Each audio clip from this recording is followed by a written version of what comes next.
saan mapunta doon, ganyan. Hindi po diretso yung takbo po. Kaya nakadepende. Ito naman po, controller po. Yun yung pag left yung left Kapag din. nakadepende po kasi yan, pag napalag po siya, ida-down niyo po. Ihilahin niyo po yung timon. Pero kapag Teka lang, ate, nasasakal ako.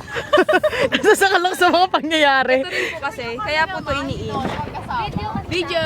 Hello! Hello, hi. Kaya Dali. po ito iniin para po depende po sa pupuntahan. Halimbawa, Ate, pwede mag-testing kami? hindi pa po ngayon pwede kasi Ay, okay, pero okay. pwede po kayong mag-try dito. Magsusulat po kayo doon, tapos para may more inform po kayo. Sige. Okay, sige. So, anong gagawin? Kunyari mag-left, ganun. Yan, halimbawa itong sail.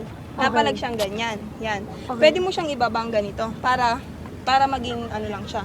Para tama lang yung trim niya. Trim yung tawag doon. Okay. Kapag pinapatakbo mo siya. Nalabeksin tayo pantay. Sa tabaka ka. Oo, ganun yan. Tak tayo Ano yan, te? Saglit lang. Iikot. Ito naman yung tak. Yuko Ganito. Yuko daw, Bex. Yuko ka rin ate Sa'yo kasi pupunta yan. Ito, itutulak ko to dito. Para mag-tak ako. Okay. Okay. Babalitan Para na yung mag-change sail. siya na. Oo. Yan.